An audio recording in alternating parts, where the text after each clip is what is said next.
This podcast is a member of the Place to Be Nation family. Visit us at placetobenation.com, the only place to be in your pop culture world.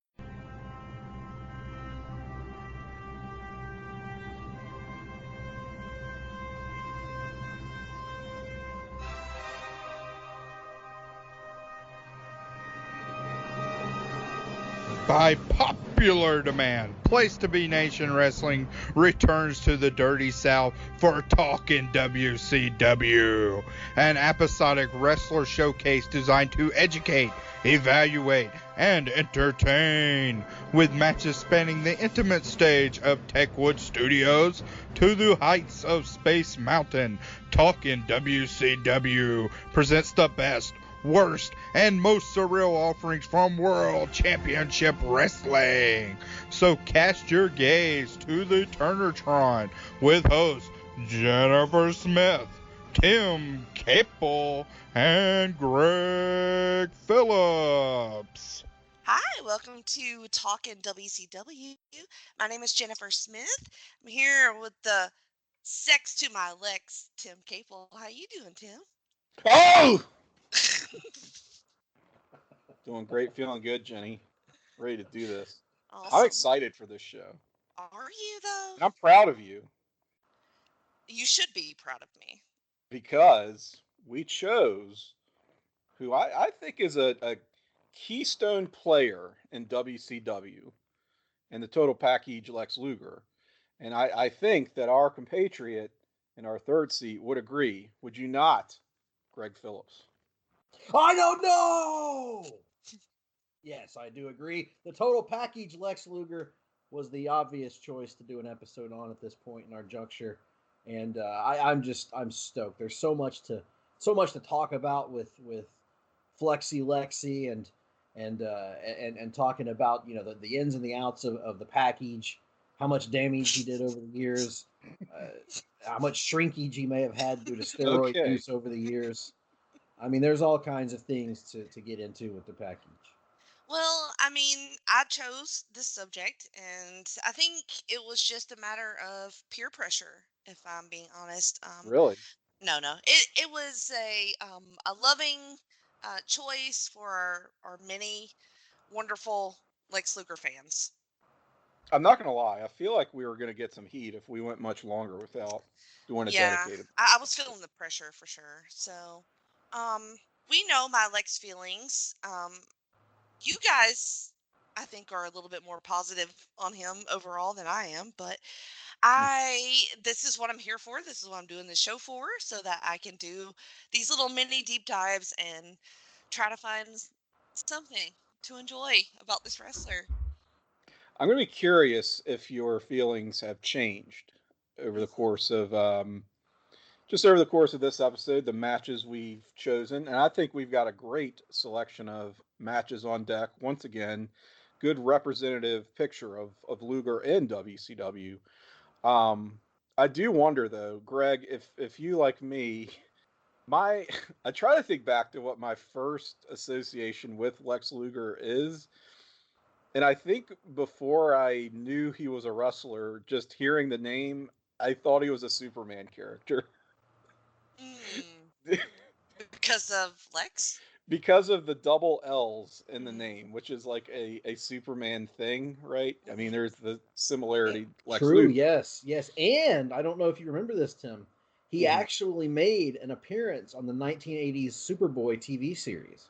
See, I think that's probably what messes me up, because I have this weird Mandela effect thing where I always have to take a step back and remind myself that the villain in Superman 4: The Quest for Peace was not played by Lex Luger and was also not played by Dolph Lundgren, by the way. So I have this double competing Mandela effect in my mind that it kind of destroys me. So for you to tell me that he was in fact associated with Superman and in a Superman property, which I probably knew and have since just forgotten, is really blowing my mind. Yeah, it's a small world after all. But I'm trying to remember when I would have first seen Lex. It would have certainly been in the '80s because I was pretty much devouring all the wrestling I could at an early age. It was my parents' form of babysitting. They'd sit me in my crib or in my room later on and just have wrestling on the TV. And I remember Lex. I vaguely remember him being in the Horsemen because I remember a promo with him and Tully, Arn, and Rick, and I guess J.J. Dillon would have been there too, but I don't remember him. And they were talking with Tony Schiavone doing the interview, if I remember correctly. And uh, it's and I was always fascinated by Lex as a kid because I'll be honest, when I first started watching wrestling as a young, 3, 4, 5-year-old, I was drawn to the dudes that had big muscles. I was like I was like a little Vince McMahon.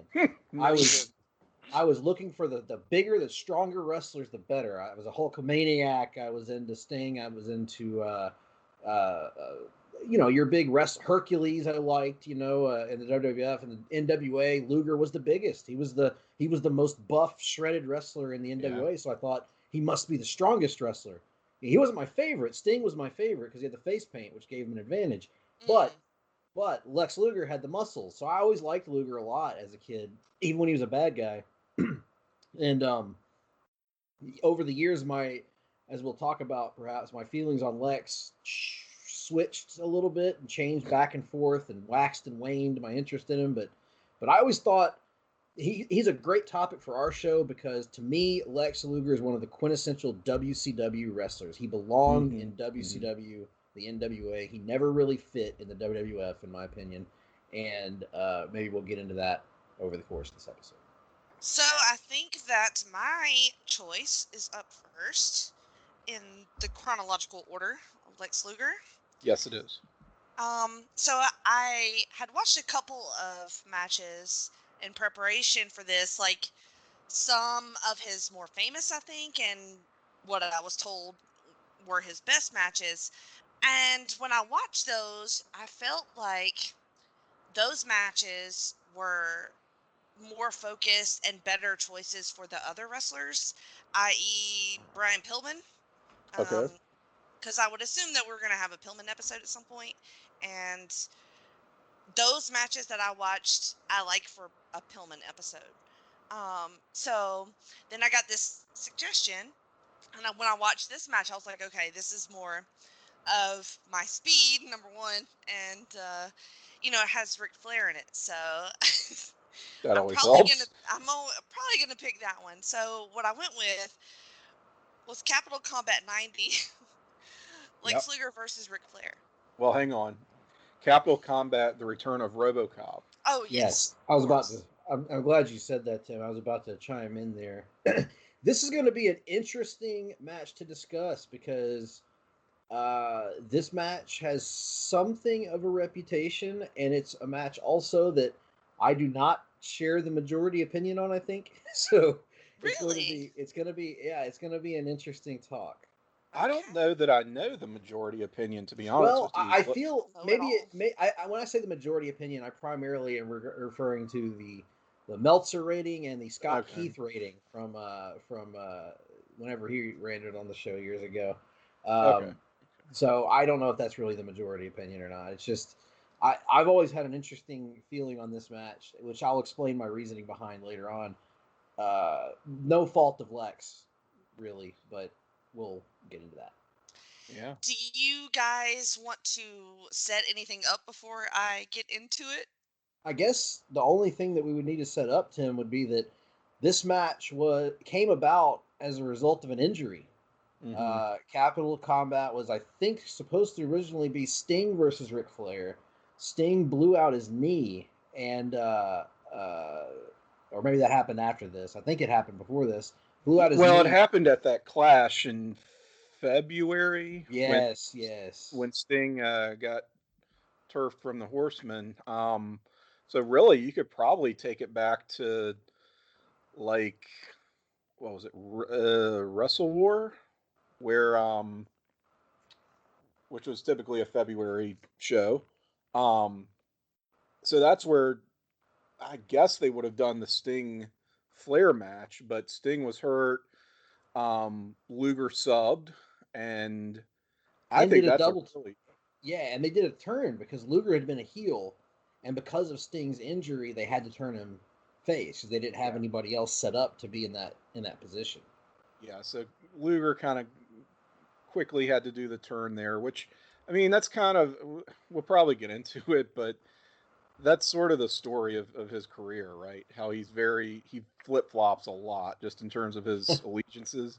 Comes in to the promotion, comes into JCP, joins the Horsemen straight off. He's a heel. By the end of the year, he's like challenging Flair, and into '88, he's a face. They do the Great American Bash match, which ends very controversially with him not winning the title. The Maryland State Athletic Commission being the biggest heels in the building for throwing that match out for a hangnail, basically. Go on to Starcade, another controversial finish there. Luger coming up short. Um, he has a good '89, turns heel, and kind of stayed heel until this point here in '90. Challenges Flair again at Wrestle War Wild Thing. I really like that match, but yeah, that ends with him once again not winning the belt off of Flair. So we're kind of noticing a trend, right, of Luger not being able to get the job done for one reason or another, and we get a rematch. This being Capital Combat now, the return of RoboCop, although we Mm. do not see RoboCop in this match. Mm-mm. And Okay. yeah, I mean, from all indications, it was going to be Sting's year, 1990. If not for that injury, was going to be his coronation earlier in the year. And so I And then they guess were going to do the plan was going to be to have Luger and Sting feud going into the Great American Bash, is what I had always heard. That it was like a long plan, and Luger was going to be the first big challenger for Sting after he won the belt from Flair. Of which would course, make sense. Yeah, yeah, if and he they stayed, that yeah. would make sense. So, do you guys feel that the reason that they kept flopping Luger heel face is because he has no personality and he'll just do whatever? It's a bit of a Um, loaded question. it's one way to look at it. I was just asking. Like so another way to put that, he's somewhat of a blank slate, so it's easy to Exactly. He's the program or cauliflower of wrestling, the cauliflower of wrestling. So he Cauliflower. takes on the the flavor of whatever is needed. of I whatever's I'm gonna give Lex a little more credit than that. I think it's because Lex had a little bit of versatility about him in that he could wrestle as a babyface well enough in terms of getting the crowd to rally behind his big moves, but his natural demeanor at that time, as I understand it, was that of a heel. And he was to me he was His always natural demeanor. at that time, from what I understand from podcasts and whatnot. But Right. he uh there are stories, yeah. I always thought he had a great personality as a heel and a very bland personality as a babyface in those days. I think that kind of changed a little bit later on in his career, but in those days he was kind of generic as a babyface. But as a heel, I thought he had a good personality, Yeah, yeah. and I feel like he was almost a babyface by necessity for much of his early part of his career. I guess it would be actually a positive for him, maybe being versatile in that way, being able to flip flop, but I don't know. Maybe not Yeah, I fully still great, but I would have preferred, like in hindsight, if the stars had aligned, I wish they would have had somebody else that could have plugged the gap mm, in those months that Sting was injured, so that he could have stayed heel. Because he really did. To Hmm. Tim's point, he really did have a great 1989. Lex had a lot of or good to great matches, and was compelling, and was a convincing heel. People really didn't like him, and so you had a chance to build some cool stuff there. But that being said, I always I was a kid that was a fan of Lex Luger, so I never really had the aversion to him that many did as a result of all this. But yeah, when it comes to promos and stuff, he didn't have a lot going on as a babyface. He is a good asshole promo as a heel. Mm-hmm. Like if you look at some of his '87 like Horseman promos, I mean I think he's helped by being surrounded by, Flair and Tully and Arn. And you can say promo wise, he's the weak link in that group. But I think that he got schooled very quickly, being as new to wrestling as he was, and then just thrust into that spotlight.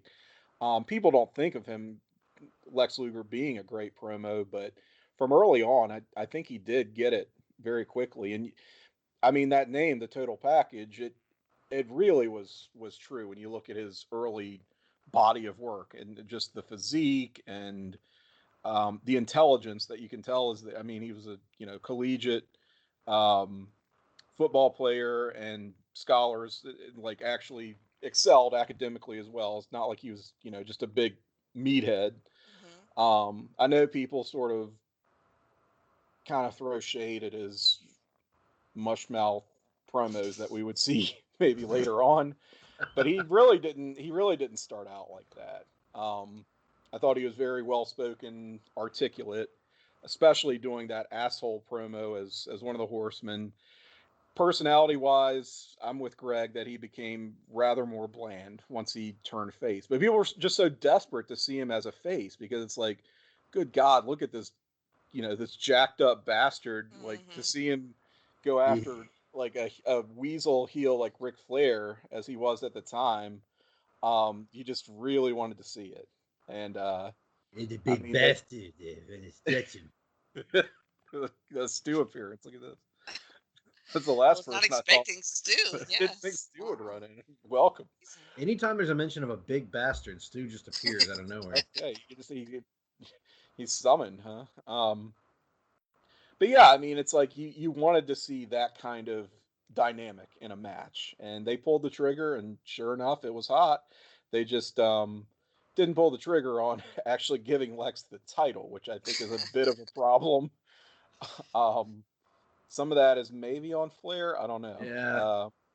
But anyway, we get to what we get to. A little bit like Roman Reigns in reverse, though, like where Roman was Mm, bland as a babyface for so very long, right? mm, People desperate to see him turn heel. He does, and then he's killing it. Like right, actually right. has a personality. So I think it's kind of there are some parallels there. That is a generous comparison. But we'll go Well, with that. We'll go with telling you, that. telling you. All right, so here we go. Capital Combat. Yes, The what? The return of The RoboCop. return the of return of RoboCop. Is he returning to what? Well, Well, that's a great because question. it's RoboCop 2, you see, that's Oh, being okay. promoted as Yeah, opposed to RoboCop 2 RoboCop. had not yet come out, but it was Hmm. going to come out. And that was the movie, and he had not been seen since the events of RoboCop 1. Right. Eh, It's the Listen, return. it's very complicated. Yes, I understand. We'll save that for another To your podcast. point, though, he's not returning to wrestling or to WCW, so it Okay, is a little. that's what No, I no, was. he had actually come up short against Flair as well back in Yeah, 1988. yeah, All right. couldn't get it So done. we get Jr. and Bob Caudle for our commentary team here. So that's different for us. I mean, not Jr. wise, but Caudle wise. Somewhat unique. Yeah, Yeah, this may be our first couple match it that we've might had. be. Um, One and appearance on Talking WCW. we get a really cool, typical Flair intro with a woman. They lower this awesome cage over the ring when Flair gets in.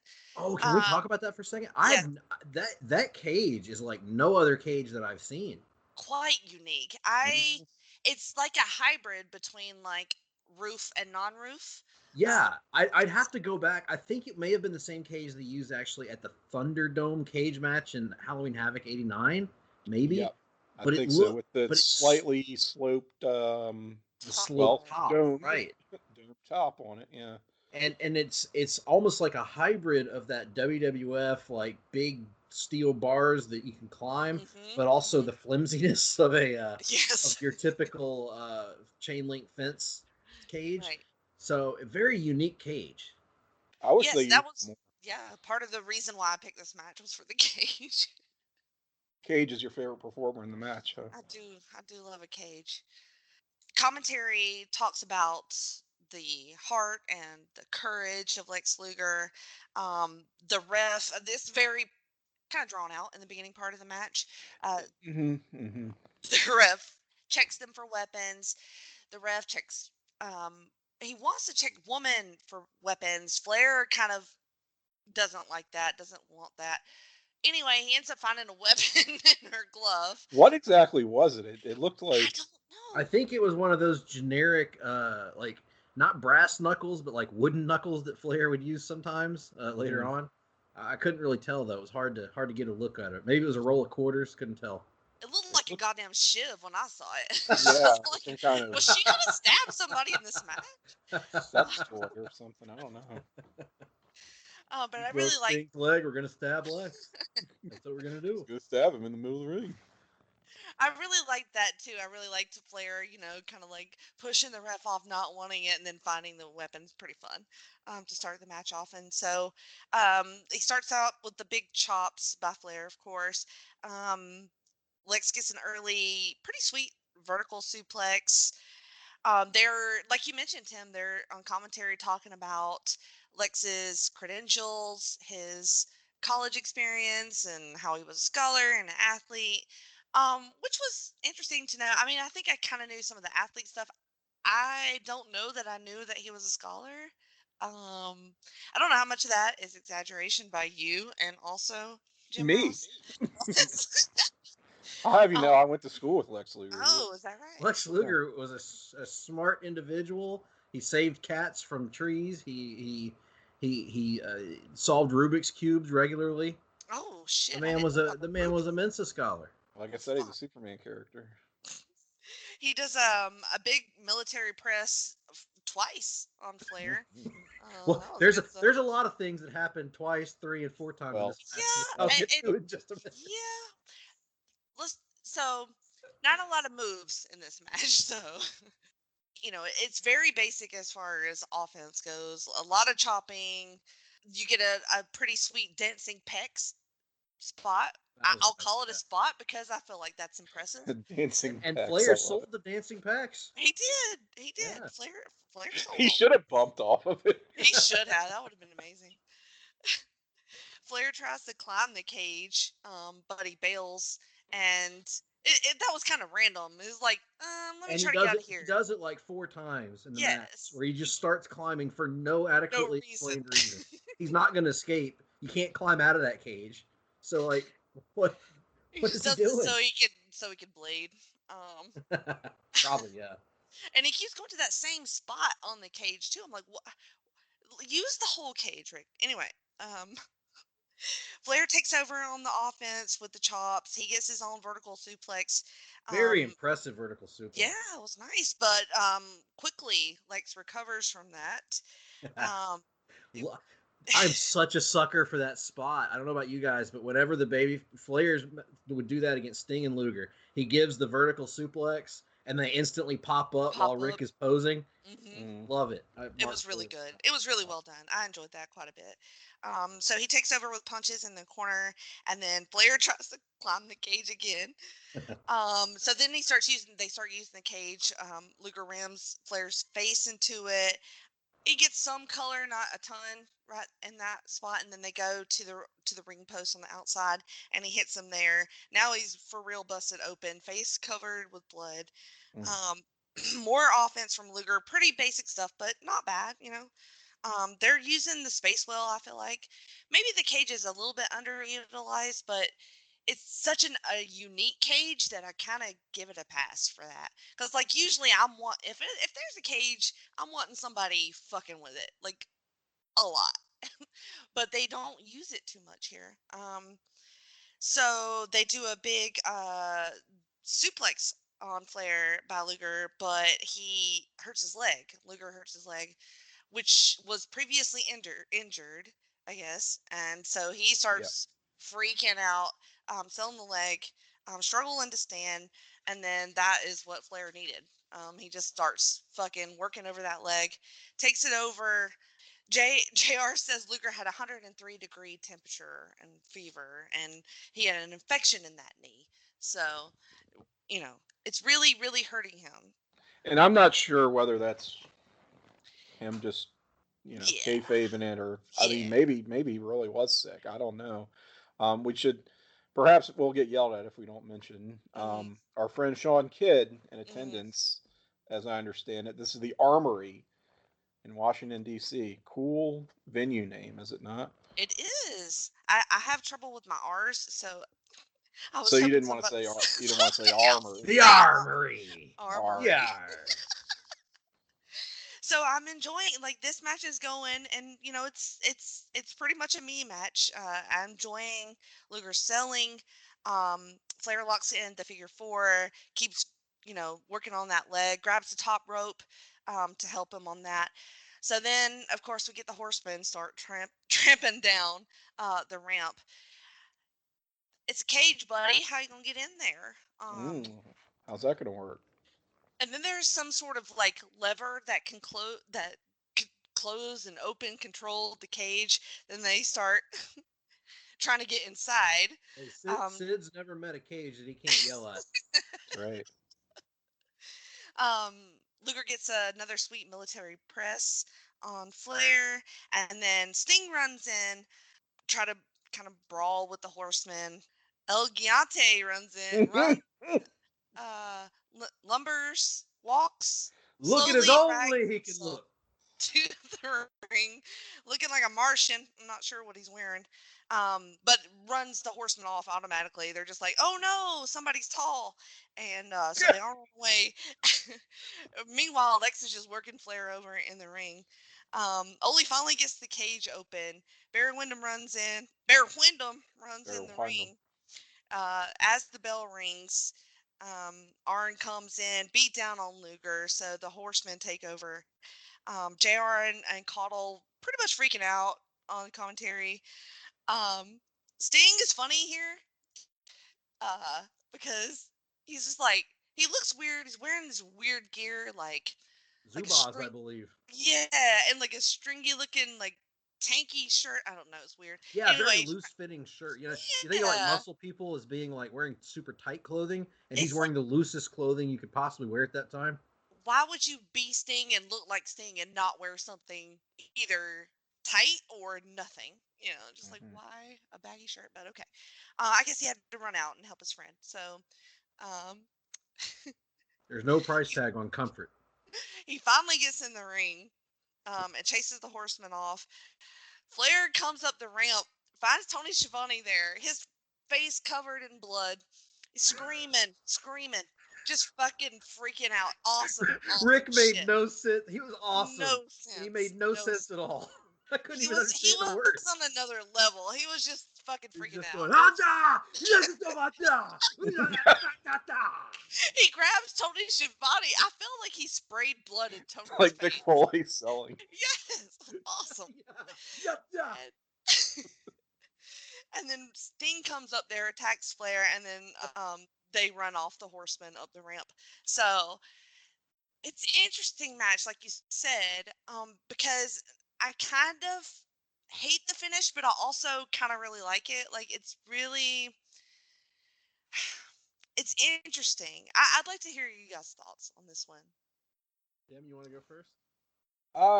Sure. I'll just say I'm really glad you picked the match, Jenny, because it's one that I think it's not like my favorite of the Flair Luger matches, but it is up there, and it's like probably their last epic that they had in WCW, which they had like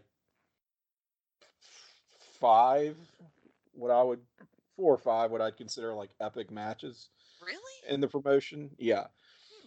Hmm. And like it sucks that Luger basically loses all of them or wins by DQ in some cases. Like because he never looks bad in defeat. Um, but it does just the one fuck finish after another does Mm-hmm. take a toll, right? Like after a while, you're sort of like, okay, and that's where Luger maybe earns that reputation as a choke artist, which And I think the is funny thing is that it carried with him when he switched companies. it did, yes, and they kind of did him no favors after he switched companies. And that's the thing. Like, it's such a ridiculous label to give a wrestler when it's not his fault that he's losing these matches. I mean, But it always kind of is, though. I mean, you book what you got, I guess. I don't know, but like, yeah. I feel like if he gave them anything to kind of to hook onto, like they keep trying, like y'all say, they keep trying. I just feel like there's not enough there with I him. think the problem here is that this 1990 series probably wasn't going to happen if not for Sting's injury.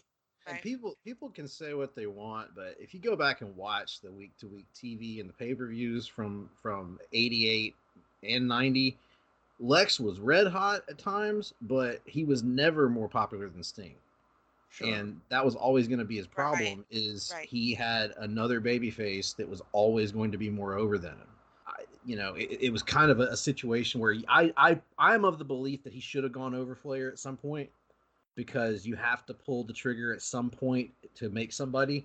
But at the same time, I can also see the argument. Certainly in '90, I can see the argument of, no, we're going to wait for Sting to heal up. It's his moment. I can see that argument, Yeah. even though that didn't end up working out very well either. But they did what they could, I think.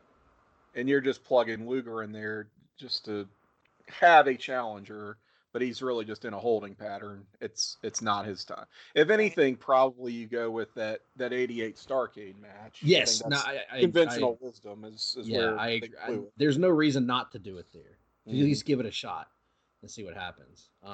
And I think their thinking was, oh, we don't do it here. We'll do it. We'll make it up to him later, and they just never really did.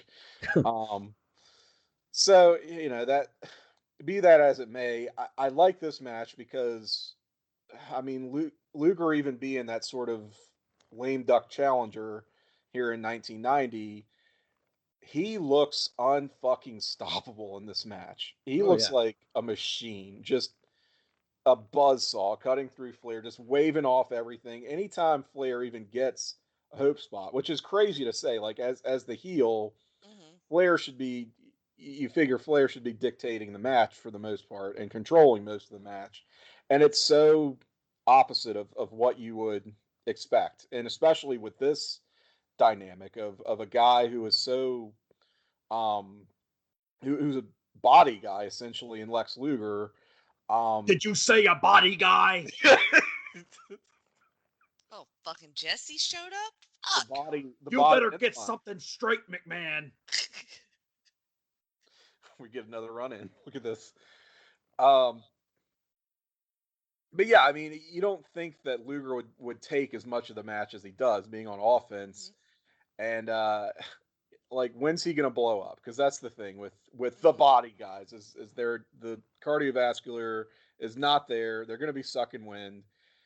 And I don't really see it with Luger in this stretch. Now later on, sure, but I thought he could really go, and he does. There are moments where it slows down, but I think he uses that time well to play to the crowd, to maybe um, gather its composure, and it doesn't look like he's struggling or he's winded necessarily. And that's where Flair maybe comes back, and we do see just the veteran Flair offense come into play. That's where Flair starts working the leg over. But for the most part, this is really Luger's match, and I just think that's really impressive. In some ways, I have compared this to that first '97 Hell in a Cell with Luger playing the Undertaker to play Shawn Michaels. Whoa, now. I don't think it's quite that kind of epic destruction of a hated heel, but you take it down a few notches in terms of the intensity for 1990.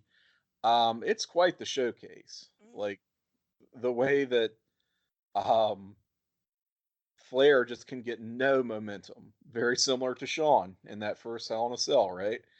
Um, and even the finish, like it should have gone to the baby face, but somehow he slips on a banana peel, essentially, which is quite the description for Kane's debut. But you know, it is what it is.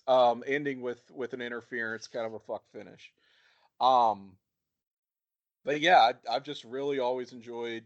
I think the repetition kind of moves sort of serves this match. Yeah, we do see that Mhm.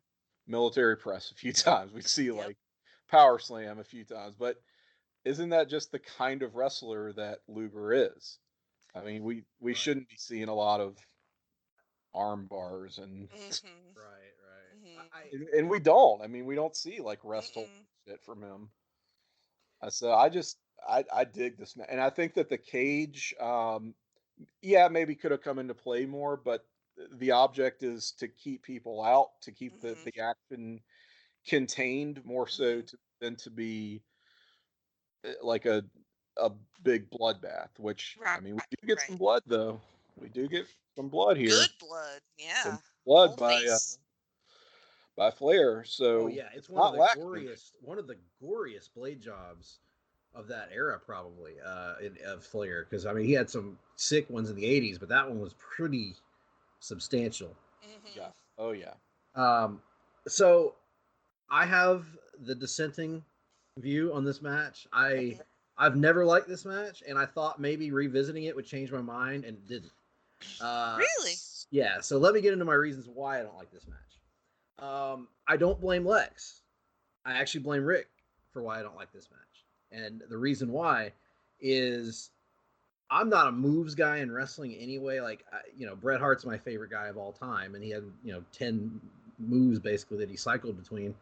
But I think, and I love Ric Flair matches. I love the standard plug and play Ric Flair match. I think my issue here, I've very rarely seen a Flair match where the repetition bothered me as much as it does here. And the reason why, it's not necessarily that, oh, we see a bunch of clotheslines, or oh, we see a bunch of chops, or oh, we see a bunch of suplexes, vertical suplex or whatever.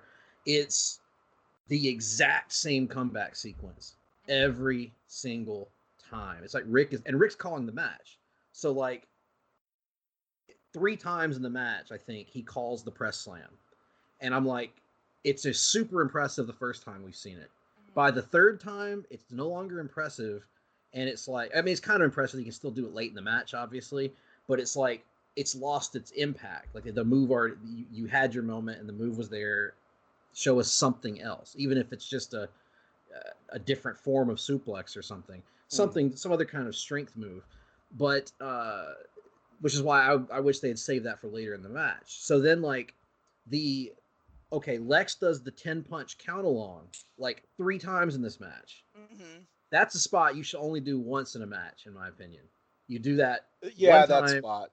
Yeah. and Yeah. then that's it, and they go back to it like it's like they run out of things to do. And again, I'm pretty sure that's Rick calling that, saying do that, Lex.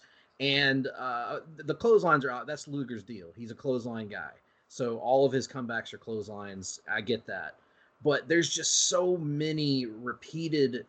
And the cage climbing, which we talked about earlier, there's Mhm. like 5 times where Rick just starts climbing the cage randomly. Lex follows him up about halfway. Rick tries to boot him. Lex grabs him, knocks Rick to the ground. This happens at least 4 times in the match. I think 5 times in the match where they do the cage climb random thing. That bothered me. A DQ in a cage match? What the fuck was the point of the cage match? Yeah. I So guess you can still be disqualified if someone manages to get in and Which they interfere, did. I mean, which they did. Yeah. you know the fucking it's horsemen are gonna get in it's there. just so weird. But I mean, to use the Kane and Undertaker example, that match didn't end in a DQ. No. Yeah, it had interference, but at least you got a pinfall. And I mean, this was like kissing your sister, so to speak, where like Rick doesn't get the pin, Luger doesn't get the pin. Nobody's really helped by this finish. I don't really think it got any more heat on Flair. It was, it was a fuck finish, so it hurt Lex in that regard. But like, I don't know. I just feel like this one has always been a very cold match to me by their standards. I love their '88 matches. I don't remember the Wrestle War match, but it's probably It's good. really good. Um, but this is the one that's always stood out to me as like I've never understood why it had a good reputation, because even though both guys worked hard, again, I'm not blaming Lex, and Flair worked his ass off as he always does. I just thought this was, by Flair standards, a pretty lazy layout for a match. Mm. in terms of I think he could have helped Lex a little bit by, you know, pacing things out a little bit better throughout the course of the match. And then the finish, I really hate the finish. So it's that's my big deal here. Well, I will agree with both of you in that, and Tim in particular, talking about the cardio of Lex. Mm-hmm. He doesn't get tired. He doesn't get blown up, which is impressive because I thought he would get blown up a few times in the match with the way that Rick was doing the back body drops, and you know, when Flair turns it up, you got to it's hard to match his pace, and I thought Lex did a good job with that. And Flair, of course, the blade job was tremendous. The chops are awesome, but it's just, man, I don't know what it was, but it was just like at a certain point, I was like, gosh, let's go home now. I've seen this 3 times in the match. It's not, as compared to their other matches, as long either. No, And it's not. I don't think that their previous matches are quite as repetitive. I mean, you maybe do the same comeback sequence twice, but not, you know, to your point, 3 times. Like, Right. but I guess I don't know. I just maybe didn't. I get sucked into this match enough that it sort of, I totally get the criticism, but I'm just right. immune to it because the match is successful in drawing me in. And it's prime. I mean, you're still in prime Ric Flair mode here. So I mean, there's a certain element of me that feels bad criticizing the match as much as I do, because I don't like it. But at the same time, there are aspects that I do like, and like I'm always going to enjoy watching Ric Flair in this era wrestle, because he was just, you know, he's a master. He cuts a pace like almost nobody else, and just you can see how much work he's doing during the match. He always was working for 2 guys, even when he was in there with somebody good. So, yeah.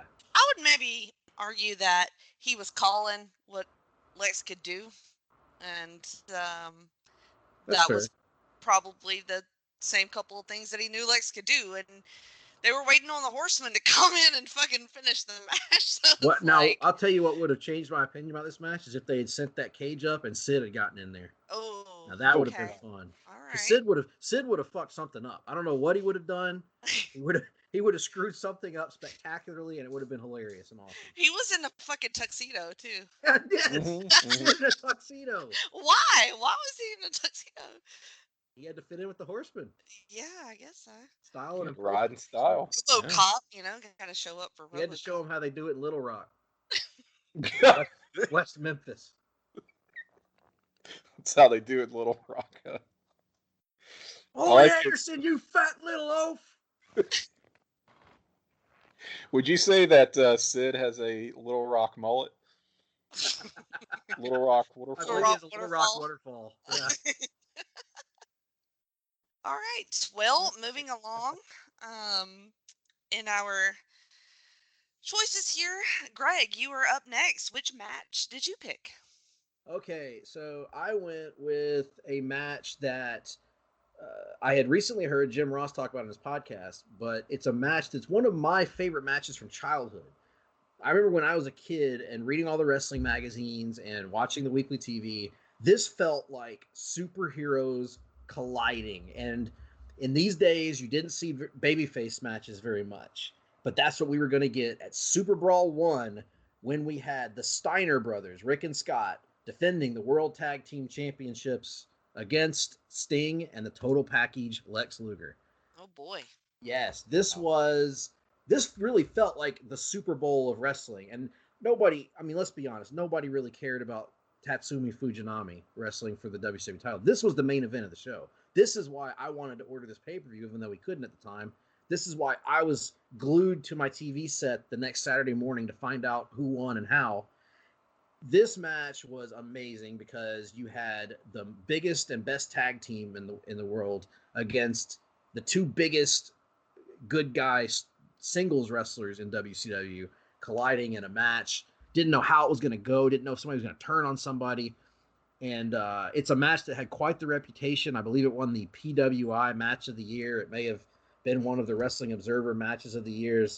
It was extremely good, and I'll get into that a little bit here. But yeah, this was just a huge deal to any kid that was watching WCW in 1991.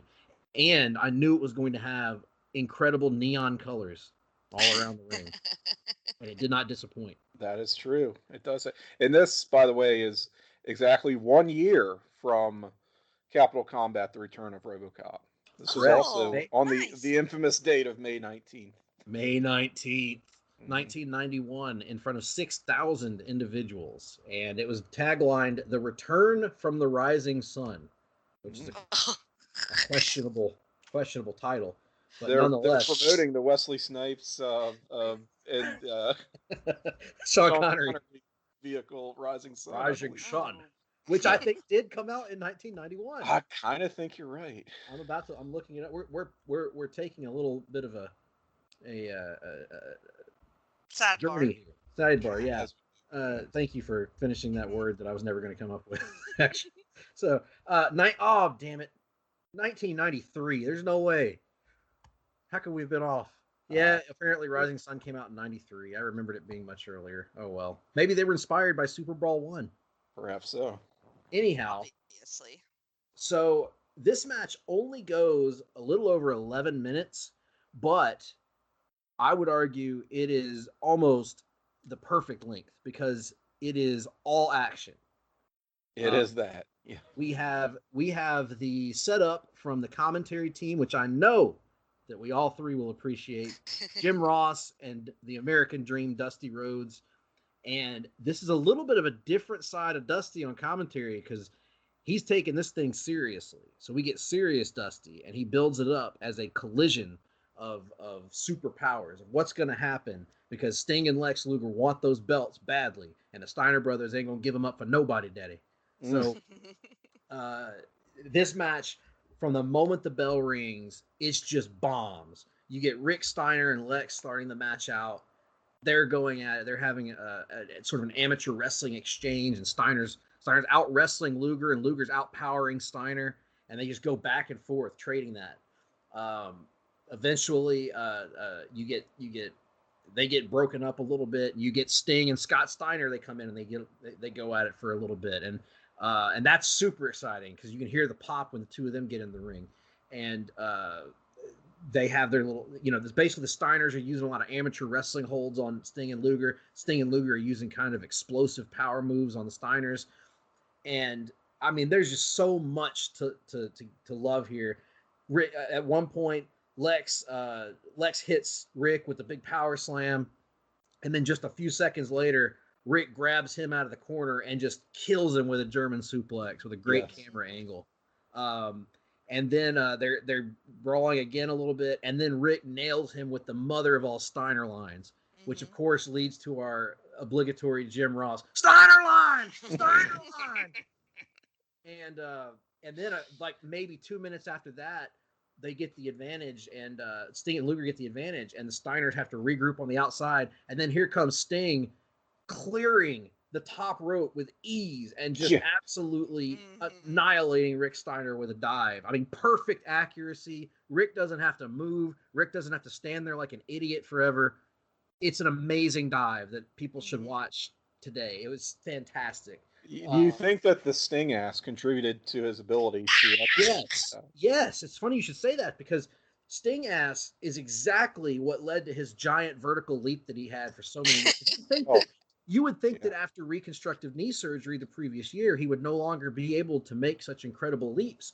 But I think he just did more squats, and his gluteus maximus, allowed him to elevate over the top rope with the greatest of ease and land on top of, and he's wearing these sweet yellow tights that he didn't wear very often, and he lands on top of Ricky. And then let's talk about Scott Steiner getting the hot tag and coming in and hitting the damn, I think he comes in and first thing he does that awesome butterfly powerbomb, which is one of my favorite moves. And he gets up and he celebrates it, which I loved about Steiner. Every time he hit one of these awesome moves, he'd get up and like go to the crowd and say, "Who's the man?" Yeah, he's like mark it out for himself. And then he gets up and he throws Sting into the ropes and he hits the damn tilt-a-whirl slam. Same deal. Gets up, celebrates, goes to the top rope. Of course, Sting comes back and gets his moves in. Lex comes in, hits the big power slam. This match is just going all energy all the time. And they're laying each other out with suplexes, belly to bellies, Germans, slams, suplexes from various angles, drop missile the Bulldog from Rick Steiner. He makes the cover, gets broken up. Sting comes off the top, hits the missile drop kick to the back of his damn head. They're just killing each other out there. And then somewhat unfortunate finish, but it worked. They had to get out. At least it didn't end in a DQ. The Russian Nightmare, Nikita Koloff, comes stalking in a great camera angle again, comes stalking his way down the aisle, aiming for Lex Luger, who's the United States champion at this time, because he wants his United States title back. And he swings his big Russian chain. Why did he wait until this long into the match? I don't know. Swings the Russian chain at Lex, and Sting, Lex's good friend, pushes Luger out of the way and takes the chain to the face, and it knocks him out. And the Steiner brothers, unaware of what has happened, importantly, get the pin. And then after the match, all four of them are kind of trying to figure out what's going on. Sting's trying to pantomime what happened to him. He's bleeding now over his face paint, and he takes off, and he starts brawling with Nikita Koloff in the parking lot. And I love this match, guys. I love this match. I love the commentary. I love the physicality.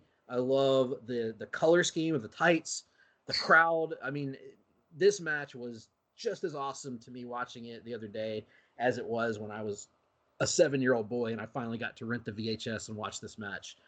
Big fan of all four guys, and this is like a quintessential WCW match for me, especially a WCW match that doesn't involve Ric Flair. This would be one of the quintessential ones for me.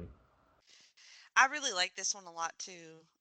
So I was wondering why you picked Lex in a tag, and I figured it was probably because of Sting. Yeah, you know me so well. It was because of Sting, and also because, like, this is, I think, I'll be honest, I just wanted to watch this match again. Well, obviously. See if it held up. But I legitimately do think that this has an argument for Lex's best match. I think it's certainly one of his 3 or 4 best matches of the course of his career. I will say that I enjoyed him in it, like in the nice opening sequence with him and Rick. Like you said, like it he just matched each other move for move, and it was just a lot of like. And did it feel like Lex was going like more physical with his offense than yeah, because just me, I find Lex to be very cold, and I don't get much from him in the way of emotion or much of anything really. Yeah, I think there are times, the power and the strength. Right, in his matches, there are times where he can sometimes come off a little soft with his clotheslines and stuff. But no, I think he stepped it up in this, and I think the having Sting with him really gives him a lot of confidence and makes him able to do those things. Plus, when you're in the fucking ring with the Steiners, you better be on your shit. Just saying. Yeah, they'll eat you alive if you don't.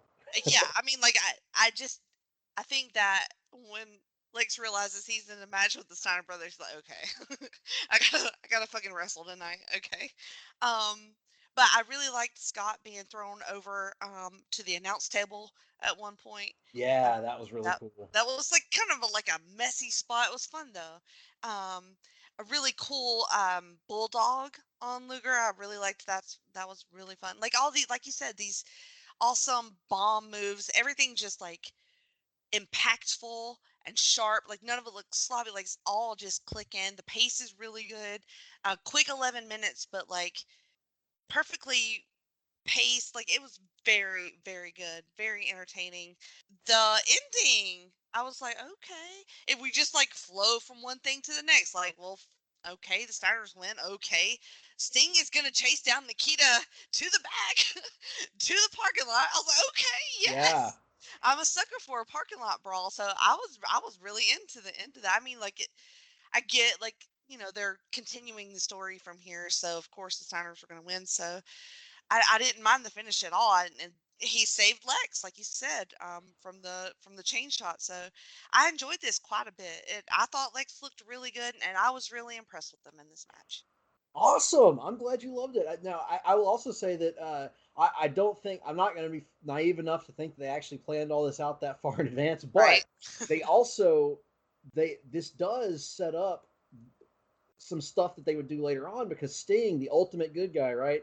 sacrifices himself to save his friend, who later that year turns heel and ends up hiring people to take out Sting, who was going to be his number one contender. And they actually use this footage at one point to say, look at what Sting's done for you. Sting actually sacrificed himself for you, and you betray him like this, you know?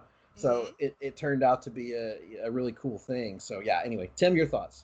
Well, I would argue tit for tat. Look at what Luger did for Sting earlier in the year. You know, True, stepping himself, in after he yeah.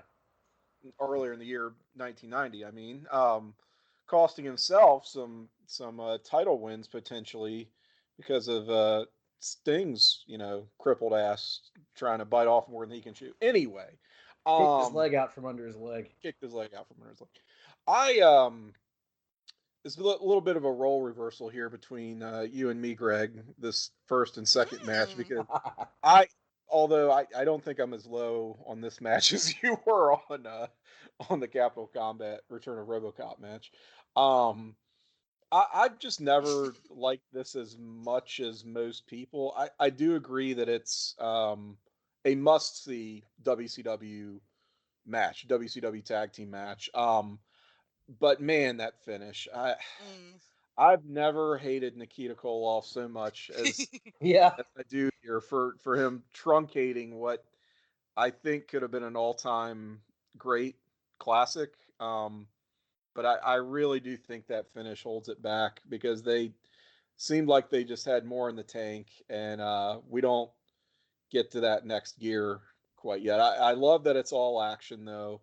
I love that the Steiners are really matching Luger power for power, which you don't see a whole lot. I mean, yeah, they have that reputation for perhaps taking liberties, but they're also fucking jacked up monsters, just like Lex Luger is.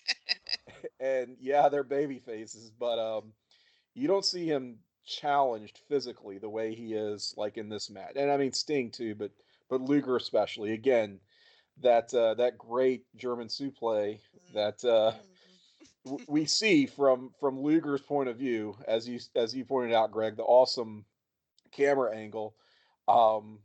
Rick just taking him to school. This is some of the most like bumps that Lex probably ever had to take in this short of a span. Yeah, you're right about that. Yeah, he's bumping his ass off. And one of the things also to your point is when the match starts, they're like handshakes, and then like I love how they escalate the sort of the ego battle during the match. Like Lex is like, Lex is not gonna let Rick just bully him around. You know, he's gonna fight back, and he has to fight back. He has to, yeah. Just the physicality is off the charts. I noticed that going into this, Luger is the U.S. champion, as he was for honestly most of his early WCW career. Yeah, it felt like he always had that belt. It felt like he always had it, and he did have it for a very long stretch. So if he and Sting had won here, that would have made him a double champion. Do you think you would have liked that, Greg? You want to see Sting and Luger with the tag belts? Luger. I at that time I would have been. Now I love the Steiner Brothers though, so this was kind of like a can't lose match for me. I was rooting for Sting and Lex because Sting was my dude, obviously. But like I was cool with the Steiner Brothers. I liked them a lot. They were awesome to watch. But I would have loved to have seen Luger with the U.S. belt, Luger and Sting with the tag belts, and then Sting to win the world title back. Like that would have been as a 7-year-old, I would have been on cloud 10 with that. Cloud 10, wow. Stepped right over I'd go right over cloud 9. Shit, who goes over cloud 9? So I mean, here's what I'll say. Like, I don't think that Luger and Sting ever had great or even necessarily good singles matches like against each other. But I like that they got a little bit of shine at least once as a tag team, just given their long time association. And I think that's a good place to say as well. I always look for themes when it comes to these episodes and these matches that we pick. Some of them perhaps more contrived than others, I'll grant you. So on that note, I think I'll say that in lieu of a theme for this episode, I want to paint you a visual, okay, guys? Mhm. So picture, you know that meme of Wolverine looking at the portrait of Cyclops and Jean, Yes. Yes. and the claw mark down Cyclops, of course, looking longingly and caressing the picture. Mhm. Um, so hold that in your mind's eye and picture, instead of Wolverine, you have Lex Luger, and he is caressing a photograph of Sting embracing the World Heavyweight Championship, the WCW World Heavyweight Championship, and there the claw mark is down Sting, of course, Yes. as Luger rubs the photo frame. Anyway, I think that's to set up where we're headed next year, and what this whole episode perhaps has been leading to. I think Mm. you're right. I think you're right. Well, I mean, one last thought on this match. We talked about Sting ass earlier, but I think that Scott Steiner's ass Yeah. is They did is call him the Big Bad Booty underlooked. Daddy. I mean, a lot of his power moves must come from his ass as well. Just saying. Big Bad Booty Yeah, he Daddy. got some glutes going on too. Yeah, it's a veritable ass off in the An ring. ass off. Yeah. We Yeah, never entered Scott Steiner in the ass off, Tim, if you can remember.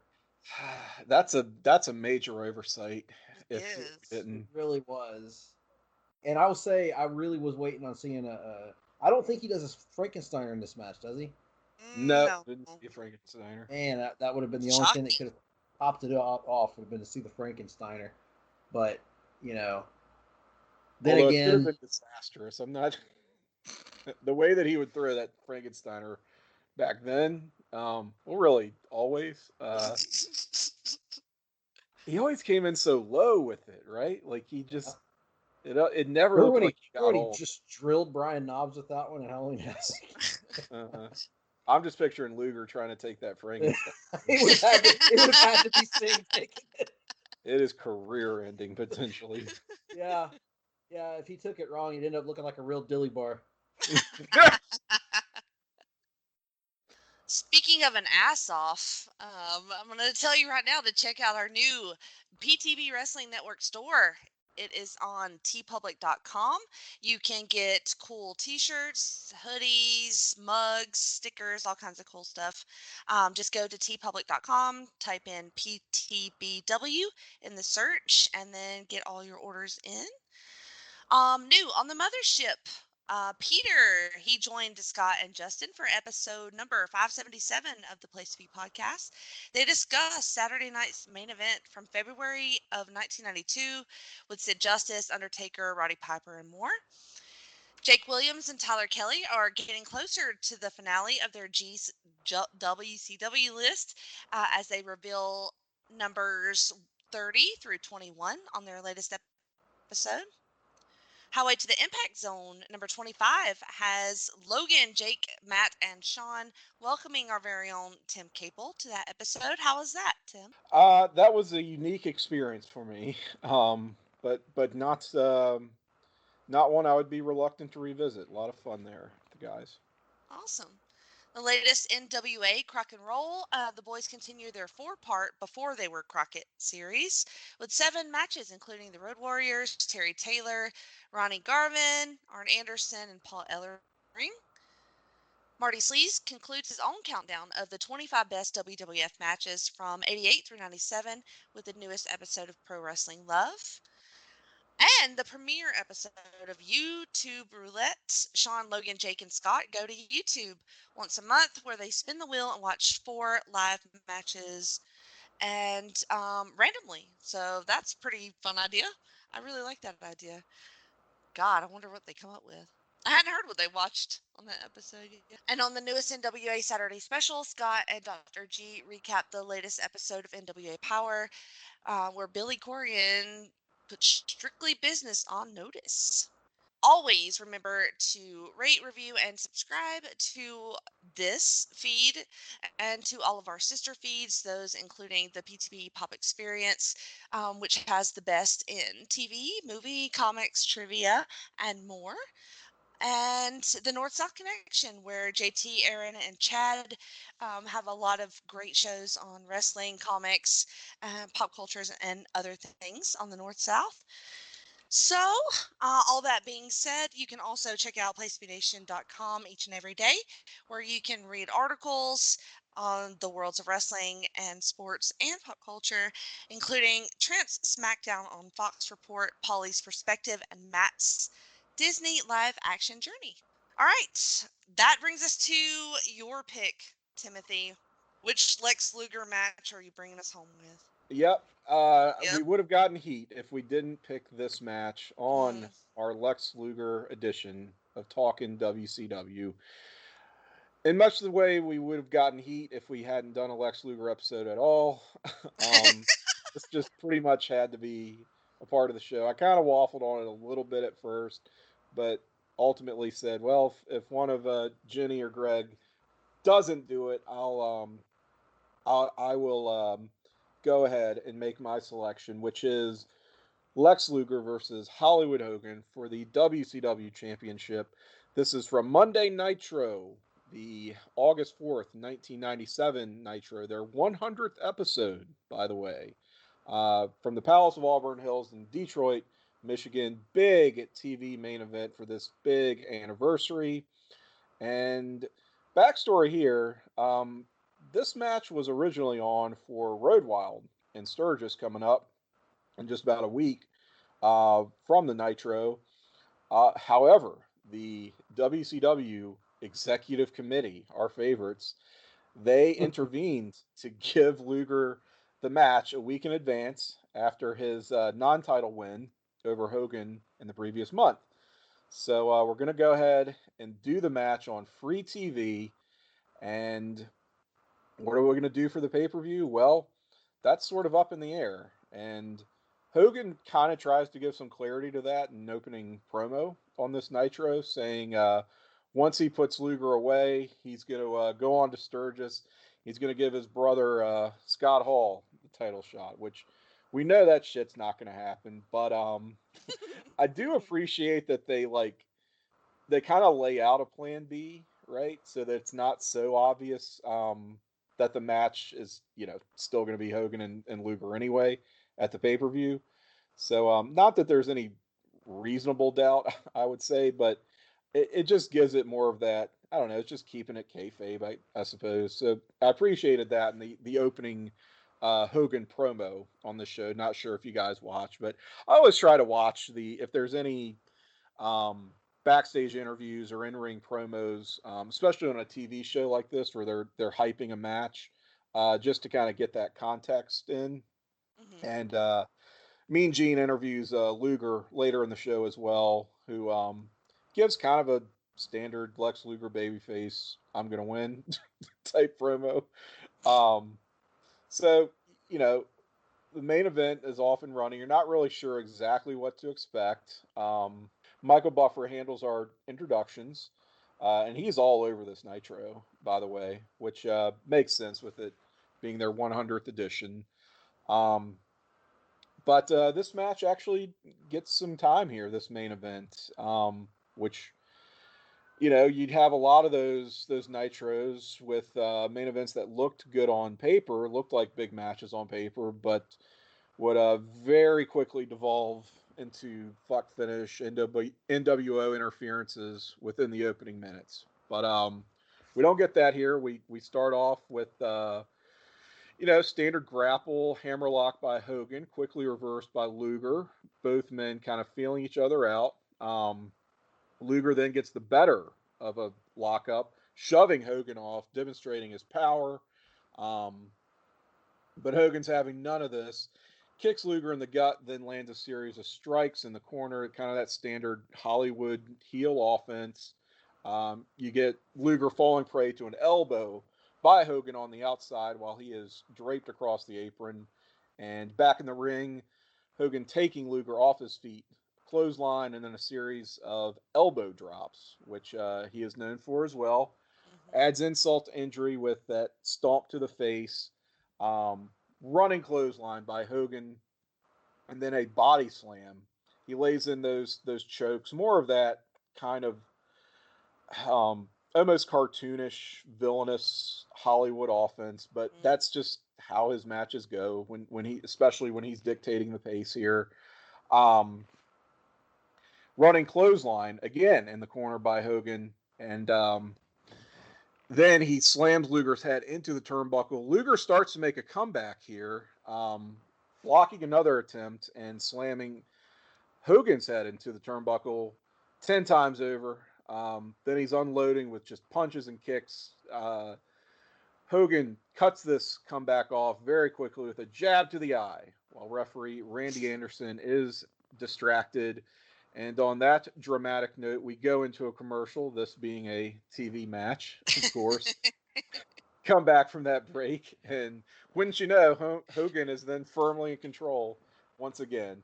He gets a vertical suplex, backdrop suplex as well. Um, but he's keeping. I will say this for Hogan: his offense is rather pedestrian, of course, Mhm. but I think he just keeps it lively and keeps the match flowing by, just laying in that smack talk, Mhm. both to Luger and to the referee in this match. Doing so, you better get your act together, brother. And after every move, saying things like, he's already beat, he's nothing. I'm gonna break him in half. And I always just, that's one of those little touches I just love. It's not even a little touch really from Hollywood. Um, but he gets the big boot. That is not enough to put Luger away. But a body slam followed by the finisher, the leg drop, that should do it, right? Oh Mhm. no. Luger Mhm. kicks out of the What? finish. Back in '97, didn't see that a whole lot. Yeah, very unusual. Right. Hogan attempts that leg drop again, but he eats shit. Luger moves out of the way, much like Ultimate Warrior back in that epic encounter in 1990. Luger is now firing up, and he levels Hogan with a lariat. Now, at this point, we are getting some NWO teased interference. The outsiders are out first, trying to interfere, trying to get involved in the match, but Luger manages to wipe them out. Savage gets up on the top rope, comes off attempting his axe handle, but Luger nails him and throws him out of the ring. Referee Anderson is letting this go because nobody has managed to lay a finger on Lex Luger. The fans are flipping out, just pelting the ring with trash. They're totally anticipating winding up for the DQ. Mhm. Um, However, Luger obliterates Hogan with that bionic elbow. Looks so awesome. Gets the torture rack, manages to fend off the outsiders and Savage. They cannot save their leader, Hollywood here, who submits to the human torture rack of doom. Mm. Randy Anderson calls for the bell, and our new WCW World Heavyweight Champion is declared. It is Lex Luger. He's jubilant, um, marks out the entire face locker room, just spills out into the ring in solidarity with Luger. And the commentators just do a great job putting over the importance of this moment. Huge victory for Luger and WCW by extension. So, had to do it. This is, look, far from a technical mat classic. I just think that this is a perfectly executed match. It's exactly what it needed to be in accomplishing its goal. Gives the fans that feel good title change and just an What a epic. pop! Oh What Mm. yeah, a pop! explosive, epic TV main event. It's worthy of that milestone anniversary Nitro. I feel like, and this was just what WCW needed after being down and being beaten down for as much as they were by the NWO, to come back with this victory here. Mhm. Um, Now, will it last? No, A week. but for the moment, it's WCW giving the fans that rare, just feel good, and Luger as well. I mean, talk about somebody who's been dogged his entire career, called a choke artist, can't get the job done, and he's pretty much boots on the ground for WCW. While Sting is hanging out in the rafters demanding title shots, Luger is getting it done week after week, and this is his reward, deservingly so. I just really love this. Made me very happy for him, just for being as over as he was, getting something out of it, and kind of stepping out of Sting's shadow. Which, again, if there's a theme to our episode this time out, that might be it. Mm-hmm. So I've said enough. I'll turn it over to you guys. What do you take away from all this? This was obviously a landmark episode of Nitro, one of the most memorable Nitros of all time, I would say. I still remember watching it live. Nobody expected Lex Luger. At least I'll say that. Somebody would say, "Well, Dave said in the Observer." I was reading the Observer. Nobody that I knew of all the kids at school, nobody expected Lex Luger to win the title that night, and it was awesome. It was the talk of the school the next day. It was a great moment. And this is an example of, like, you hear smoke and mirrors in wrestling, and that was kind of what this match was. I mean, to be honest, Hollywood Hogan's heat segments are kind of boring to me. Like, he doesn't, but to Tim's point, what he lacks in imaginative offense, he makes up for in trash talk and sort of the Thunder Lips trash talk that he was still doing in 1997. I expected him to call Lex a meatball at one point, but he didn't. But he's such a detestable heel, and they finally are in front of a crowd that largely hates him instead of the usual kind of half and half NWO crowd. This crowd hates Hogan. They're buying 100% in the idea of WCW getting a big win.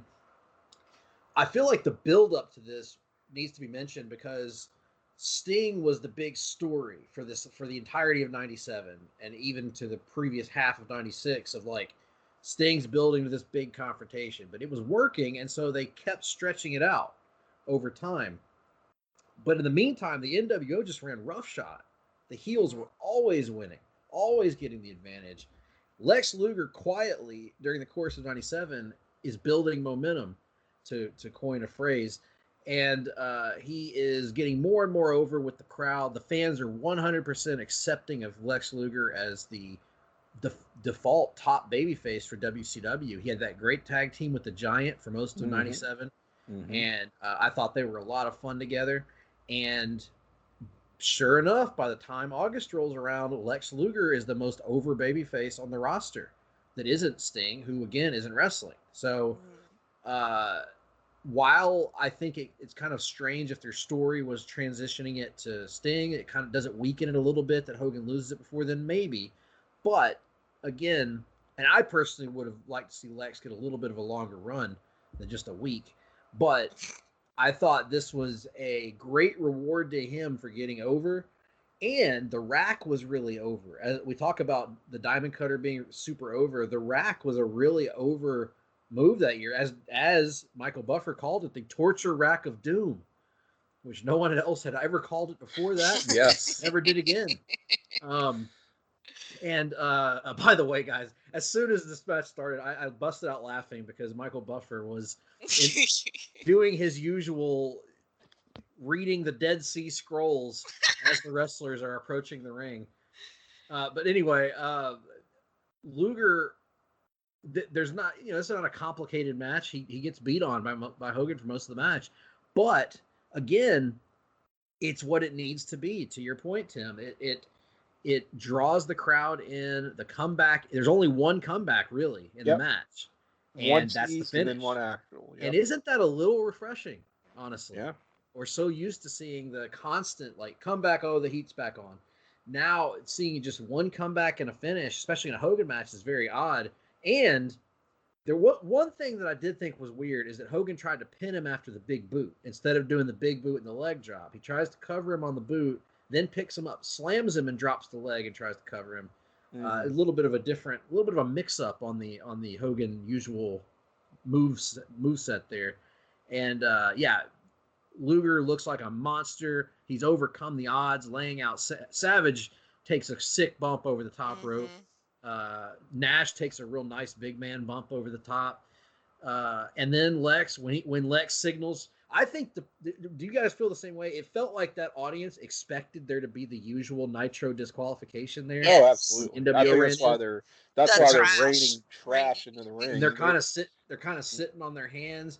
And Mhm. then once Condition. Lex clears the ring and he starts signaling for the rack, then they come alive and they're like, "Holy shit, this might happen!"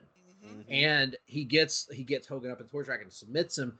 And for a guy, this wasn't Lex's best match of his career, but this I think may have been his best performance. And the reason I say that, not from a wrestling perspective per se, moves and bumping and all that crap, but from the stuff that he was always criticized for not doing, which is having emotion, showing charisma, acting like he cared.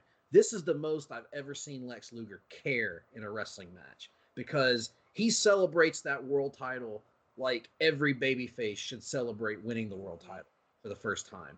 He's like, and this is his second world title, but he treats it like it's his first. That thing where he jumps up in the air, like slams the mat and falls to his knees, that celebration, that energy, it's so great. Almost to the point where I kind of wish that they had waited a little bit longer before they sent the babyface roster out to celebrate, just so we could see more of Lex just being happy and enjoying his moment. And everything about the post match was phenomenal. The sports presentation where they're like, go backstage and do the sort of almost Starrcade 83 celebration in the back with Luger. That was awesome. As the Giant scrubbing off the NWO letters, Bobby Heenan is being... The announcers are so happy. It feels like a team victory. They give it some breathing room. It's not like they go off the air. Yep. Which, I mean, I guess would have been okay, but I like that they really let the moment play out. And also Lex's moment, but credit for the heel side. Hogan and Savage are awesome in their like Hogan's walking around going, "Good God, Jesus God, Hogan!" And then Savage is going, "It was a fluke. It was a fluke." And I can't say enough. Everybody was treating the world championship like it was the most important thing in the business. As you should. I loved it. I loved it. Not as a match, not a whole lot to it, but as a moment and as a performance and as just a, gosh, this is what wrestling used to... Did you get that feeling too, Tim? Yes. Like, this is what wrestling used to feel like. Here's like, what happens. Here's what always happens. People used to be this invested in the championships and what happens, and like that flood of emotion, not because, oh, they had a great match, but the guy that we want to win beat the guy that we wanted to see get his ass kicked and won the championship. And it felt like the home team winning. So yeah, huge thing for Lex, for WCW. And, I know that the Goldberg moment was technically bigger, but I put this right up there with the Goldberg moment as huge moments on Nitro. That was a comparison I made too. And every time I watch one of these Nitros, I'll go in just with my eyes on the prize, the match I want to watch. I'm like, okay, I know I want to watch this match for the show. I'm probably going to pick it. I just want to, get my notes down basically. And I end up watching like half the show. It's just always what happens. Yeah. So I know what you mean. Now, Jenny, I was watching Nitro regularly back then. You were not. So what was it like for you to see? What did you make of this whole thing? A couple of things that I was thinking about is Tim's choices for matches are always fun for me, because I feel like you always tend towards moments and not so much match quality, which I enjoy, because like you guys said, the match is what it is. But a lot of my notes here are on what you guys have touched on about how different a lot of this is. Mike Tenay is on commentary, so that's different. And then, you get the Hogan sucks chants, and I pop for those. But like the wrestling is all very typical, especially for Hogan, but kicking out of the finisher, that's weird. Lex showing all of the emotion that he shows at the end, That's very different. And that was very weird. Yes. And so Different than a lot of my feelings about this match are just how odd it is. Like, but in a good way. Like, I think that this made me appreciate, I don't want to say appreciate. I think that I'm starting to realize what kind of wrestler Lex is and how he is used in storytelling. And now that I've thought about it that way, it makes more sense to me. Like, for what he is, he does very well. It's not, it's just my personal taste that his, I don't want to say gimmick, but his whole vibe as a wrestler is just very kind of, He's never going to be the type of wrestler that you super respond to, like your favorite type of wrestler. In other words, he's never going to be that. Maybe. yeah, I just feel like he's very, I want to say the word fluid was what I keep thinking of, but just like interchangeable. Like there's no like we said, like the cauliflower effect, like, but there's a place for a wrestler like that, you know? And I feel like when they plug it in right, you know, when they do it right, it works well for him. And I'm glad that this was our finale, like this is our last match, because I felt like we have kind of built to this moment Mm-hmm. throughout our match picks. So it was good. Like I was so happy to see him win and to see the show of emotion and to see Hogan lose, honestly, because as soon as he got up in the rack, he was tapping out. So I Yeah. enjoyed the Yeah. quickness They don't of drag that it out. quite a bit. Although, I mean, getting to see him like really getting stretched up there would have been fun as well. But, um, you know, it was a spectacle, honestly, and it's such a different feel from the matches that I watched outside of what we picked, and then these three matches. Just a very surreal kind of experience to watch that match. I think when Um, I mean, you look at wrestling and people talk about, well, what is wrestling? It's sports entertainment, and mhm. it's okay. This is a little bit light on the sports aspect, but pretty heavy on the entertainment. Where this is, I think wrestling as theater Mhm. is this match makes a very strong case for that. Like this is a good Yes. example of just the very theatrical nature of professional wrestling. Like Right. yes, it's physical, but I mean, let's face it, how hard are 1997 Hulk Hogan and Lex Luger really laying in Right. their stuff, you know, like, Right. but that's so not what it's about. Mhm. And I do think that there is a segment of fandom that gets a little bit too wrapped up in, well, if it's not, a technical classic, then Mm-hmm. it's not worth my time. And it just goes to show that wrestling can wear many different hats and Exactly. succeed on Yep. multiple dimensions. I just think that I mean, we're, I guess, kind of wrapping up our thoughts here, but I think that he's very, he, like, regal to me, like, just like a sort of in a own category type of wrestler for me. Luger is like, I will say that You this haven't come around. episode, yeah, I'm trying, right? Like, I'm trying to not have a lot of prejudgy thoughts on him. I felt like I was open when I was watching this stuff, and I've come around to like, okay, well, He had his I'm not. place. Yeah, he had his place. I'm not super wrong about him being kind of boring sometimes, but like, also, if you look at the big picture, you kind of need a guy like him. Is Mhm. there a modern comparison to him for you? I was thinking, Roman I was Reigns. I was thinking, it might be weird, but I was thinking Miz. You know that I can hear Tim's Tim's I know. frustrations with that comparison, but I understand where you're coming from because uh, neither would be accused of being like a match guy per se, Mhm. but they both have their role, their function Their uses. I on the mean, he show. doesn't have the body that Luger has, and that's, special. I mean, I feel like we kind of hadn't really talked about his body a lot, but like, I mean, it's wrestling. Everybody He has a great looked. body, I but think the reason I responded to him strongly, probably the first time I saw him as a kid, I always thought he looked like He-Man. He looked like a Masters of the yeah, Universe he action does. figure Yeah. come to life. Which, what kid isn't going to be into that? Oh yeah, he was like a superhero. Yeah, no doubt, no doubt. He looked like a Rob Liefeld drawing. There you go. Pretty much, yeah. There you go. That's probably a better comparison. So I will say that I think overall for me that it's been good. It's been good for me to think about him in this way and to watch these matches and to find a little bit more of a respect.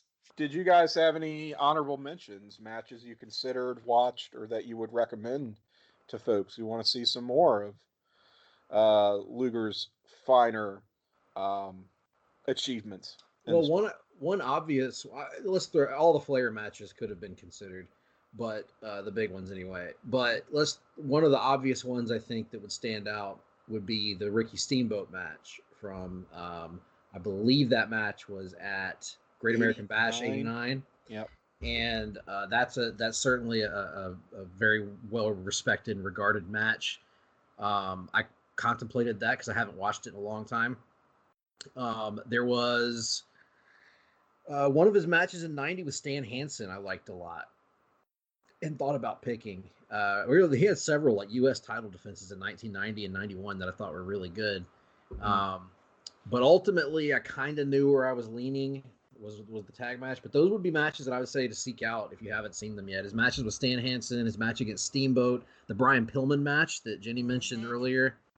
That's a match Yeah, that they had a pair of certainly good matches in '89. everybody should go check out. He had a match with the Great Muta at one point that I thought was not great, but good. Certainly worth watching. And I'm trying to think of his 96, 97 run. Again, he wasn't a match guy in that era, but he had some good matches still.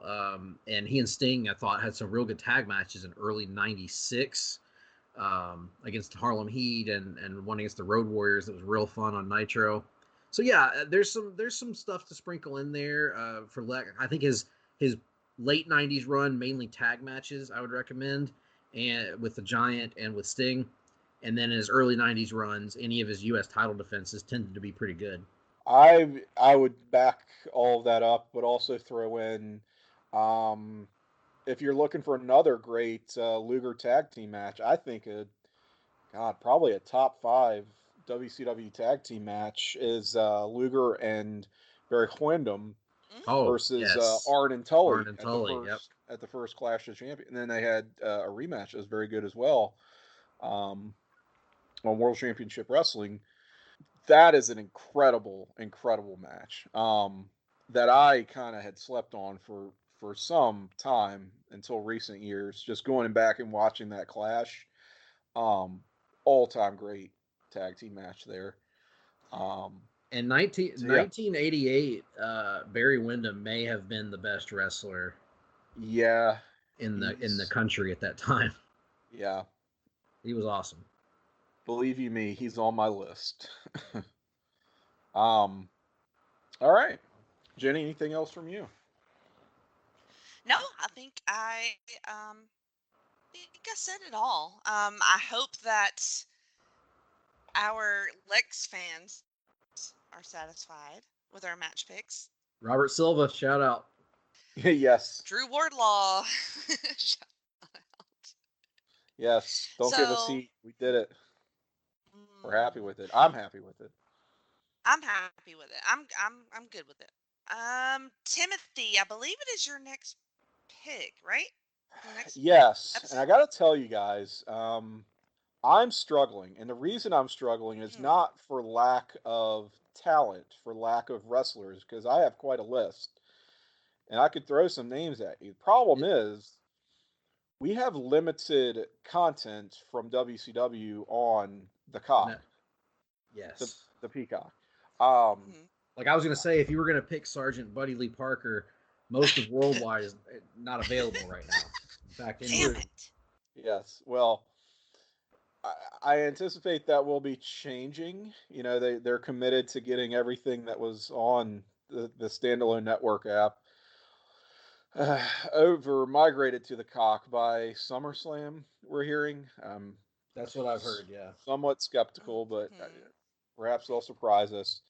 So I'm kind of looking at, all right, we've got all the pay-per-views, we've got all the nitros, and I'm not saying it has to be on Peacock for us to do it. I just personally, this is just me. I just have a personal philosophy that the people listening to this show should be able to easily and readily access I and agree. watch the matches Yeah, that we choose. for I sure. agree. I know we're in a weird transitional time right now, but I still kind of want to stick to that personally. Not saying y'all have to, but I agree. that's just sort of where I come from. So here's what I'm going to throw at you guys. I've made my decision. We're going to do Okay. another concept episode. Okay. Oh boy. Not a person, but a thing. We're going to choose, and this is going to be our. It's going to be the month of June, right? Allegedly. Allegedly, close enough. Close We'll enough. call it Probably July, honestly. close enough then, because for what I'm thinking and what's available and what some of those early shows were, it will still fulfill my conceptual remit, which is we're going to do 3 matches from the Great American Bash pay per view. Oh, Yay. Any Great American Bash, you choose a match, I and like it. yeah, I mean, obviously, it can't be a match we've already talked about. I know we've Right. had some representation from that pay per view already, but got a lot of options going all the way back to, you know, I know it was a touring show originally, but we'll say of what's available there on pay per view, on the network, and whatever form that exists in when you find it. I know all the pay per views are there, so just Fire and Ice versus the Steiner Brothers, baby. Oh hey, shit. that's a great pick right there, honestly. If you want to if you were to stick to that, I'd be real happy with it. I love that match. Yeah. So, got a lot of options still. So that'll make for a fun show. Fun I like it. seasonal summertime show. How about it? Bold choice. Haven't done a concept episode in a I while. like it. I like it. I like Me it when we too. switch I'm things in. up a little bit. So, I'm in. All right. Well, Greg, do you have anything that you want to plug before we leave? um, my Twitter is gphillips8652. Other than that, no, not really too much going on. For any of our listeners that may be comic book fans, I would recommend the television series Superman and Lois.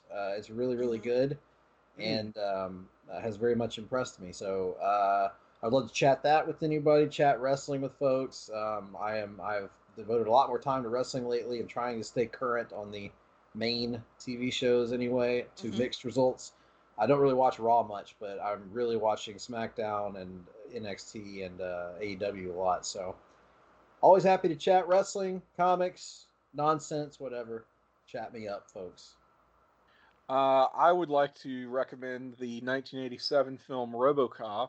Yes, yes. I mean, just because. Uh, Wrestling podcast wise, you can hear more from me and Jenny on PTB NXT here on Place Me Nation Wrestling. Um, Also, subscribe to our sister channel, The Jenny Position, which I'm sure you're about to hear much more about. But Jenny, you and I do a couple of shows over there. Got quite a bit of content on the channel that you curate for all the listeners. The returning Talking Pop. So check Mm-hmm. that out. We came back from a little bit of a hiatus, just 2 of us, and we've got more on deck. So that show is officially back. You can follow me on Twitter as well. I am Cyke68, CYKE 68 on the Twitter machine. You can find me on Twitter at Jenny Position. I have a Facebook page as well. Give that a like. Review some stuff. That would be fantastic. We have a bunch of shows over there right now. Like Tim said, him and our friend JT did an episode of You Heard About Pluto, where we watched Beverly Hills 90210. Yes, we did. That was really fun. And there should be a new episode of Hot Tokes soon. Me and Vanessa talked about being weed moms. So that was interesting. She was asking my advice. Nobody asked parenting advice from me, so that was fun. Parenting, would you recommend it? It's just like don't have the kid, but like she already decided she's doing that, so like She already made up her mind. fine, whatever. Um, But that's where my you went rest- first. to talk yes, about. yeah. I was like, "Are you sure you want to do this?" Okay, well, fine.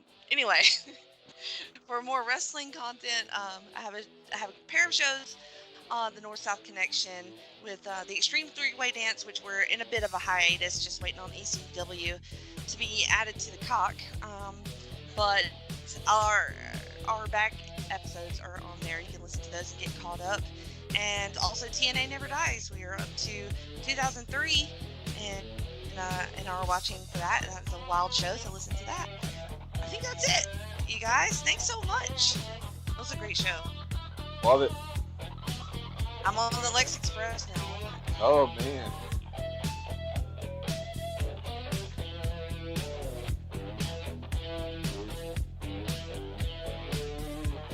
By that I mean I combed him. Groomed is such a great word. I shaved and waxed his body hair. It's very intimate. It was nice. You know who taught me how to do that was Ole Anderson. He won't admit it now. Ole hates my guts now. But at the time, he didn't have any problem.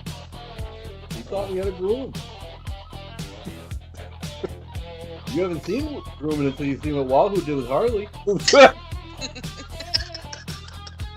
Harley had that curly hair on top. Gross.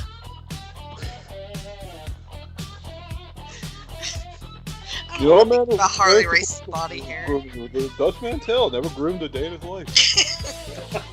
I told Dutch he'd never make it in the business unless he groomed. He didn't. That's why he never made the big time. The Dutch! Just let me shave your back once for the Nature Boy! Slick Rick is in the house! Woo! He walked over to me and he said no. I'll never forget it. He said no. I said, who the hell are you?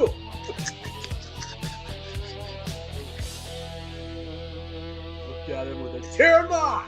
And I said, you'll never make it.